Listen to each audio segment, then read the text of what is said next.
বন্ধুরা, গল্পটি শুনে আপনাদের ভালো বা খারাপ লাগলে অবশ্যই একটা কমেন্ট করে যাবেন। তাহলে শুরু করা যাক। আজকের গল্প ছায়ার খুন। কলকাতার একটি ঠান্ডা শীতের রাত। শহরটা যেন গভীর ঘুমে, কিন্তু ডালহাউসি রোডের একটি অভিজাত ফ্ল্যাট বাড়ির 7 তলার ঘরে আলো জ্বলছে। রাত 12:15। একটি ছায়াময় অবয়ব ধীরে ধীরে দরজা খুলে ঘরে ঢুকল। তার হাতে একটি চকচকে বস্তু, ছুরি। কয়েক মিনিটের মধ্যেই একটা তীক্ষ্ণ আর্তনাদ ঘরটিকে কেঁপে দিল। পরদিন সকালে খবরের শিরোনাম: ডালহাউসিতে রহস্যজনক খুন, তরুণ ব্যবসায়ী রিতম চ্যাটার্জির মৃতদেহ উদ্ধার। 3 দিন পরে কলকাতা পুলিশ খুনের রহস্যে বিভ্রান্ত। কোনো স্পষ্ট সূত্র নেই। তখনই ফোন যায় এক ব্যক্তির কাছে, অরিন্দম বসু। এক সময়ের সেরা ক্রাইম ইনভেস্টিগেটর, এখন নিজের মতো থাকেন সল্টলেকের একটি ছোট ফ্ল্যাটে, বই আর পুরনো কেস ফাইলে ডুবে। ইন্সপেক্টর বিদিশা রায়: অরিন্দম, আমাদের একটু সাহায্য দরকার। কেসটা অদ্ভুত রকম জটিল। কোনো ক্লু নেই, কিন্তু খুনটা ঠান্ডা মাথায় হয়েছে। অরিন্দম একটু হাসলেন, চোখে সেই পুরনো আগুন। ঠিক আছে বিদিশা, দেখা যাক ছায়ার আড়ালে কে আছে। অরিন্দম বসু পৌঁছালেন ডালহাউসি রোডের ওই বিলাসবহুল অ্যাপার্টমেন্টে। গেটে পুলিশ, ভিতরে সাংবাদিকেরা ভিড় করছে। ইন্সপেক্টর বিদিশা রায় সামনে এলেন, গম্ভীর মুখে। বিদিশা, রিতম চ্যাটার্জির মৃতদেহ পাওয়া যায় তার বেডরুমে। রাত্রি 12টার পর কখন যেন হত্যা হয়েছে। স্ত্রী মিতা তখন পাশের ঘরে ঘুমোচ্ছিলেন, তার দাবি অনুযায়ী। অরিন্দম চারিদিকে নজর বোলালেন। সিলিং ক্যামেরা, করিডোরে একটা সিসিটিভি, কিন্তু খুনের সময় লাইট অফ ছিল। কে প্রথমে মৃতদেহ দেখে? বিদিশা, মিতা। সকাল 6টায় উঠে দেখে রিতম বিছানায় রক্তাক্ত। সঙ্গে সঙ্গে চিৎকার করে। অরিন্দম মাথা নাড়লেন। দেখতে হবে এই চুপচাপ খুনটার পিছনে কি রাগ, নাকি ঠান্ডা পরিকল্পনা ছিল। রিতম চ্যাটার্জি 32 বছরের উঠতি ব্যবসায়ী। স্টার্টআপ শুরু করে 5 বছরে কোটি টাকার মালিক। কিন্তু বন্ধু কম, শত্রু অনেক। সহকর্মীরা বলেছে রিতম নাকি খুব বদমেজাজি ছিল। ব্যবসার প্রতিযোগিতায় কাউকে রেয়াত করত না। বিদিশা, আমরা কয়েকজন সন্দেহভাজনের নাম পেয়েছি। 1, মিতা চ্যাটার্জি, স্ত্রী, কিন্তু বিয়ে সুখের ছিল না, প্রায়ই ঝগড়া হতো। 2, অমিত বেরা, রিতমের পুরনো পার্টনার, ব্যবসা নিয়ে ঝামেলা। 3, মি চৌধুরী, প্রতিবেশী, রহস্যময়। রাতে প্রায়ই টেরেসে হাঁটেন, অনেক কিছু দেখেছেন। অরিন্দম প্রথমে গেলেন রিতমের ঘর দেখতে। বিছানার পাশেই পড়ে থাকা মোবাইল, আর তার পাশেই একটা ছোট নোটবুক। তিনি নোটবুকটা খুলে দেখলেন। শেষ পাতায় লেখা আছে, trust now one even she can. কিন্তু বাকিটা ছিঁড়ে ফেলা। অরিন্দম মৃদু হাসলেন। খুনি চেয়েছিল শেষ কথা মুছে ফেলতে, কিন্তু ছায়া সব বলে দেয়। মিতা চ্যাটার্জি সৌম্য, কিন্তু চোখের নিচে ক্লান্তির ছাপ। কাঁদছিলেন, কিন্তু চোখে এক ধরনের অন্যমনস্ক ভাব। অরিন্দম জিজ্ঞাসা করলেন, আপনারা কেমন ছিলেন একে অপরের সঙ্গে? মিতা একটু চুপ করে বললেন, বিয়ের শুরুর দিকে সব ভালো ছিল, কিন্তু বিগত 1 বছরে বদলে যায়। রিতম দিনে দিনে আগ্রাসী হয়ে উঠেছিল। আপনার কি মনে হয় ওর কোনো শত্রু ছিল? অনেক।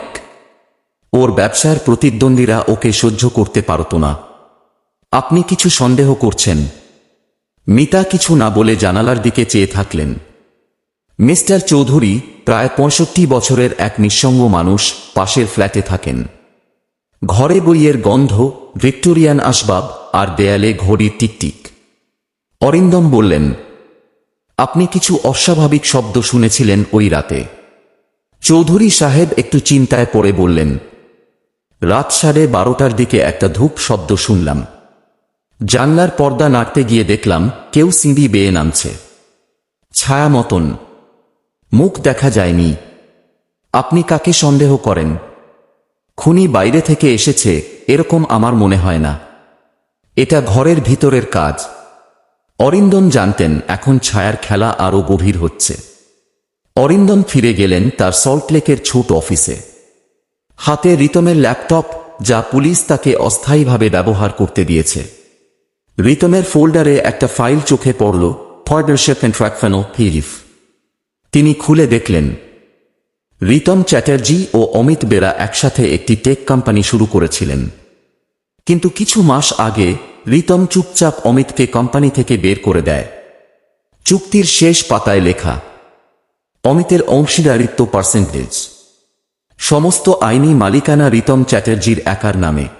অরিন্দম নিজেকে বললেন, অমিতের রাগ থাকতেই পারে, কিন্তু খুন। অমিত বেরা ৩৫ বছর বয়স, ঠান্ডা স্বভাব, কিন্তু চোখে তীক্ষ্ণতা। অরিন্দম তার সোনারপুরের বাড়িতে গেলেন। অমিত প্রথমে দেখা করতে চাননি, কিন্তু পুলিশের নাম শুনে দরজা খুলে দিলেন। আপনি ও রিতমের মধ্যে কি সম্পর্ক ছিল? দুজনে একসাথে কোম্পানি গড়েছিলাম। আমি ওকে বন্ধু ভাবতাম।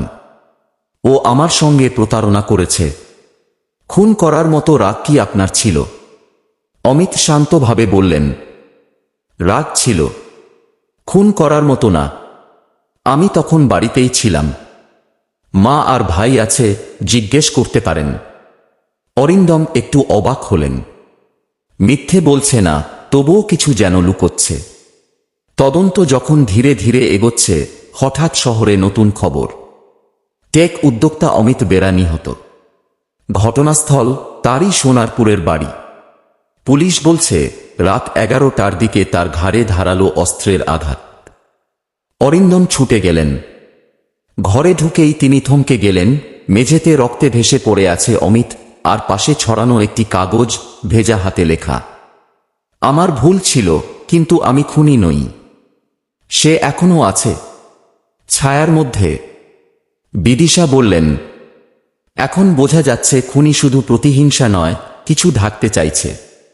অরিন্দম একদৃষ্টে তাকিয়ে রইলেন অন্ধকার বারান্দার দিকে। ছায়া, এটা ছায়ার খুনি। অরিন্দম বসু ফিরে এলেন নিজের অফিসে। রিতমের মোবাইল ফোন, যা পুলিশ ফর্মালভাবে তার হাতে দিয়েছে, সেটি পুনরায় ঘাঁটতে লাগলেন। একটি অডিও ফোল্ডারে পাওয়া গেল একটি ভয়েস রেকর্ডিং। 29/1 MP3। রেকর্ডিং চালু করতেই শোনা গেল, কঠিন শ্বাস প্রশ্বাস। তুই জানিস না আমি কি করতে পারি। যদি তুই আবার চেষ্টাও করিস, তোকে শেষ করে দেব। তারপর কিছু মুহূর্ত চুপচাপ। তারপর, তুই যা করেছিস তার মূল্য দিতে হবে। এই ঘরের ছায়া সব জানে। অরিন্দম দ্রুত সেই অডিও সংরক্ষণ করে ফেললেন। স্বরে কারো নাম নেই, কিন্তু ভয়ানক হুমকি স্পষ্ট। ঘরের ছায়া। আবার সেই শব্দ। তিনি বিড়বিড় করে বললেন, রিতম আর মিতা চ্যাটার্জির সম্পর্কে আরও খোঁজ খবর নিতে গিয়ে অরিন্দম একটি চমকপ্রদ তথ্য পেলেন। মিতার ফোন কল রেকর্ড বিশ্লেষণ করে দেখা গেল, সে প্রায় প্রতিদিন কথা বলত চৌধুরী সাহেবের সঙ্গে। অরিন্দম আবার হাজির হলেন চৌধুরী সাহেবের দরজায়। আপনি কি মিতার সঙ্গে নিয়মিত যোগাযোগ রাখতেন? চৌধুরী সাহেব চোখ নামিয়ে বললেন, আমি তাকে একা দেখতাম। ওর সঙ্গে কিছু সাহিত্য, কিছু সঙ্গীত নিয়ে আলোচনা হতো। আমার ছেলেবউ কেউ নেই, তাই। আপনি কি বলবেন সম্পর্কটা নিছক বন্ধুত্বপূর্ণ ছিল? এক মুহূর্তের জন্য চুপ। তারপর বললেন, তাকে আমি পছন্দ করতাম, কিন্তু কোনো শারীরিক সম্পর্ক ছিল না। আমি জানি রিতম জানত না এসব। আপনি কি খুন করতে পারেন একজনের জন্য যাকে আপনি ভালোবাসেন? চৌধুরী কিছু না বলেই জানালার বাইরে চেয়ে রইলেন। ছায়া পড়ে থাকল তার মুখে। অরিন্দম পুলিশ রিপোর্ট থেকে জানতে পারলেন রিতমের কোম্পানির ভেতরে ছিল একটি রিসার্চ ল্যাব, কিন্তু রেজিস্ট্রারে তার কোনো উল্লেখ নেই। ল্যাবটি কোথায়? কে কাজ করত সেখানে? পরে মিতার এক পুরনো ফ্রেন্ড জানালেন, রিতম একটা নতুন মেশিন বানাচ্ছিল, এমন কিছু যা মানুষের আচরণ ভবিষ্যৎবাণী করতে পারবে। মেশিন লার্নিং, এসব নিয়ে কাজ করত। কিন্তু সে বলতো এই মেশিন মানুষের ছায়াও পড়তে পারে। ছায়া। আবার সেই শব্দ। অরিন্দম এবার বুঝলেন খুনটি কোনো সাধারণ প্রতিহিংসা নয়। এটি গোপন প্রযুক্তি, মানসিক দ্বন্দ্ব আর বিকৃত ভালোবাসার এক জটিল মিশ্রণ। অরিন্দম বসু এবার যোগাযোগ করলেন একজন সাইবার ফরেন্সিক এক্সপার্টের সঙ্গে, সঞ্জয় দে, যিনি একসময় কলকাতা পুলিশে ছিলেন, এখন প্রাইভেট ইনভেস্টিগেটর। সঞ্জয় রিতমের ল্যাপটপ ঘেঁটে একটা ফোল্ডার খুঁজে বের করলেন, যা এনক্রিপ্টেড ছিল। নাম শ্যারাওয়েভ 1। সঞ্জয়: এটা একটা গভীর learning model. Facial recognition, voice pattern আর ব্যবহারগত বিশ্লেষণ দিয়ে আনপ্রেডিক্টেবল হিউম্যান বিহেভিয়ার বোঝার চেষ্টা করা হচ্ছিল। অরিন্দম ধীরে বললেন, এই মেশিন হয়তো এমন কিছু জেনেছিল যা কেউ জানতে চায়নি। সঞ্জয় আরও বললেন, ফাইলের শেষে একটা লাইন পেয়েছি, the shadow knows the next move before the killer does. Arindam বুঝলেন এই খুনটি শুধু মানুষ মারার জন্য নয়, এটা ছিল তথ্য ধ্বংসের জন্য। মিতা চ্যাটার্জিকে আবার ডাকা হল জিজ্ঞাসাবাদের জন্য। অরিন্দম সরাসরি প্রশ্ন করলেন, আপনার রিতমের সঙ্গে সম্পর্ক ভালো ছিল না? আপনি কি জানতেন সে আপনাকে সন্দেহ করত? মিতা কাঁপা কণ্ঠে বললেন, হ্যাঁ, ও আমার ফোন চেক করত। চৌধুরী সাহেবের সঙ্গে আমার বন্ধুত্ব ও মেনে নিতে পারত না, কিন্তু আমার কিছুই গোপন ছিল না। আপনি কি শ্যারাওয়ে প্রকল্প সম্পর্কে জানতেন? মিতা এবার স্তব্ধ। তারপর বললেন, জানতাম। রিতম আমাকে বলেছিল এই সফটওয়্যার একদিন আমার শেষ করবে।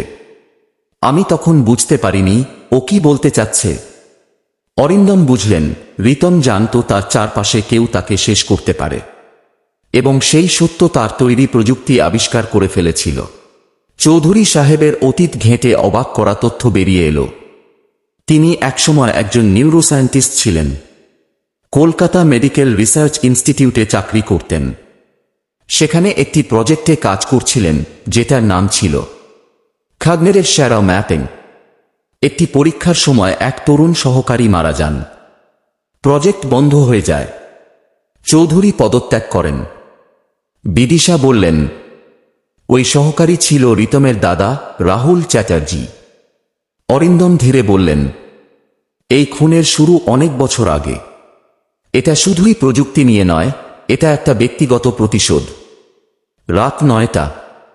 অরিন্দম বসু আবার গেলেন চৌধুরী সাহেবের ফ্ল্যাটে, এবার শেষবারের মতো। আপনি শ্যারাওয়ে নিয়ে রিতমের সঙ্গে কি সম্পর্ক রেখেছিলেন? চৌধুরী সাহেব ধীরে ধীরে উঠে দাঁড়ালেন।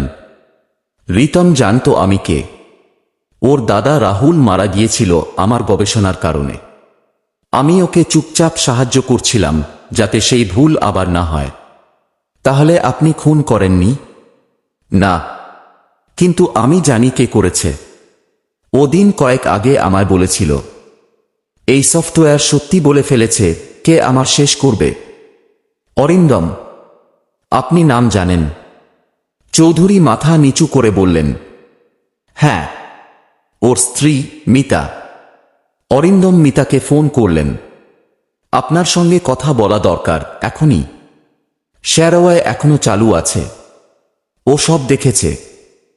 মিতা এসে বসল, চোখে দৃঢ়তা। আপনি খুন করেছেন, তাই তো? মিতা: হ্যাঁ, আমি করেছিলাম। আমি এত বছর সহ্য করেছি অভিমান, সন্দেহ, মানসিক অত্যাচার। সেই রাতে ওর কম্পিউটারে শ্যারাওয়ে চালু ছিল। ও নিজেই বলেছিল এই যন্ত্র জানে আমি মারা যাব। তবু ও আমাকে শেষ অপমান করেছিল। আমি ছুরি নিয়ে গেলাম। আর তারপর অমিত বেরা, সে জানত না। ওকে আমি ফাঁসাতে চেয়েছিলাম। পরে ও সন্দেহ করতে শুরু করলে তাকেও শেষ করি। অরিন্দম গভীর শ্বাস নিলেন। আপনি ভুলে গেছেন ছায়া কখনো চুপ থাকে না। শ্যারাওয়ে ওর শেষ কথাগুলো রেকর্ড করেছে। আপনি চাইলেও মুছে ফেলতে পারেননি। বিদিশা প্রবেশ করলেন। মিতা চ্যাটার্জি, আপনাকে খুনের দায়ে গ্রেপ্তার করা হচ্ছে। মিতা গ্রেপ্তার হয়েছে। শ্যারাওয়ে সফটওয়্যার এখন পুলিশি হেফাজতে। কিন্তু অরিন্দম জানেন সেই যন্ত্র কেবল প্রযুক্তি নয়, এটা মানুষের ছায়া, তাদের অন্ধকার দিকের প্রতিচ্ছবি। সল্টলেকের ফ্ল্যাটে ফিরেই তিনি ডেস্কে বসলেন। কম্পিউটারে শ্যারাওয়ে এর লগ ফাইল খোলেন। শেষ এন্ট্রিতে লেখা, subject Ritam Chatterjee, free detected Mita Chatterjee. Prediction conference 93.6%। Action taken non system passive. Arindam জানেন এটা কেবল একটি গল্পের শেষ নয়। এই শহরে, এই সমাজে প্রতিটি মানুষের এক একটি ছায়া আছে। কেউ দেখে, কেউ দেখে না, কিন্তু ছায়া চুপ করে থাকে না। এই রকম রোমাঞ্চকর ভিডিও দেখতে আমাদের চ্যানেলটি সাবস্ক্রাইব করুন।